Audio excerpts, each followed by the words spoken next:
গত শনিবারে আমরা গিয়েছিলাম পাখি নিতে বাজারে। পাখির দোকানটা আমার ছেলে প্রতিদিন দেখে, যখনই বাজার থেকে ওর নানি বাসা ওর দাদি বাসা যাওয়া আসা করে। একদম মোড়ের মাথায় এই দোকানটা, ওই জন্য আমার ছেলে সবসময় বলে ওই পাখি নিবে। তবে কখনো কিনে দেয়নি, এবার অনেক জেদ করলো, ওই জন্য ভাবলাম একজোড়া কিনে দেই। এই জন্য আসলাম এই দোকানে। এখানে অনেক ধরনের পাখি ছিল, দেশি বিদেশি অনেক পাখি ছিল, কবুতর ছিল। তবে আমরা এখান থেকে একজোড়া বাজরিগার পাখি নিয়েছিলাম। এই পাখিটা ছিল একদম প্রাপ্তবয়স্ক, এখানে একটা ডিম দিয়েছিল, সেই পাখিটা আমরা নিচ্ছিলাম। হ্যাঁ, এটা তো নিয়ে যাচ্ছে, আমরা বাসাতেই নিয়ে যাচ্ছি। তোমারই পাখি এটা। ওই পাখিটা ঘরের ভিতর কি করছে? ও ঘুম পাচ্ছে। ডিম পাচ্ছে, পাখি ডিম পাচ্ছে। আমরা একদম পুরো খাঁচার সেট সহ পাখিটা নিয়েছিলাম। পাখিগুলো ওই জন্য ভাইয়া খাঁচার সাথে যা যা লাগে পাখির সাথে দেওয়ার জন্য সব সেট করে একদম দিয়ে দিচ্ছিল। আমার ছেলে এখানে অনেক সুন্দরভাবে দেখতেছিল, অনেক খুশি। ও যখন আমি বলতেছিলাম আব্বু একটু ছবি তুলে, অনেক সুন্দরভাবে পোজ দিচ্ছিল। ও দেখুন আর কি নাচ পাখি পেয়ে। তারপরে ভাইয়া আরেকটা খাঁচার যে পাখি ছিল ওইটাকে ধরতে গেলাম। পাখিগুলো অনেক চঞ্চল ছিল, সহজে ধরা যাচ্ছিল না। ভাইয়ের হাতে কামড়ে দিয়ে দিয়েছে পাখিটা।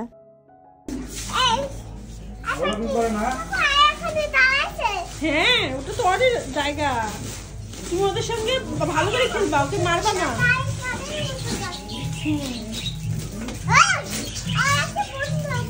ভয় দেখালে কিন্তু ডিম দিবে না।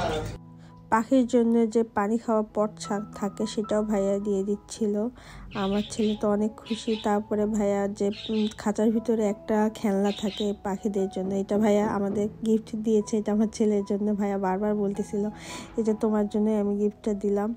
এটা দেখে আমার ছেলে বলতেছে এটা নাকি কলিং বেল।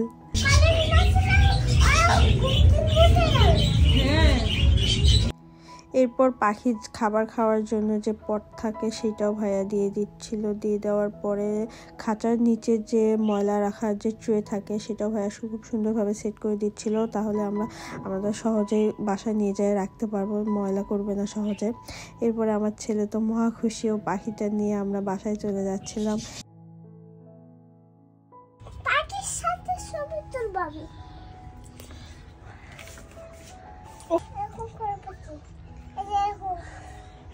পাখি কেমন করবে? পাখি তো এরকম করতে পারে না। বাসায় নিয়ে আসার পর আমার ছেলে পাখির সাথে ছবি তুলতে বসেছিল এখানে। ডিস্টার্ব দিও না। তুমি খুশি আব্বু? এরপর পাখিগুলোকে আমি বেলকনিতে একটু উপরের দিকে সুন্দরভাবে সেট করে দিয়েছিলাম, যাতে বেশি খাঁচাটা নাড়াচাড়া না করতে লাগে, এতে পাখি ভয় পেয়ে যাবে। আজকের মতো ভিডিওটা এখানে শেষ করলাম। আপনাদের কেমন লাগলো আমার এই পাখিগুলো কমেন্টে জানাবেন। ধন্যবাদ সবাইকে, ভালো থাকবেন সবাই, আল্লাহ হাফেজ।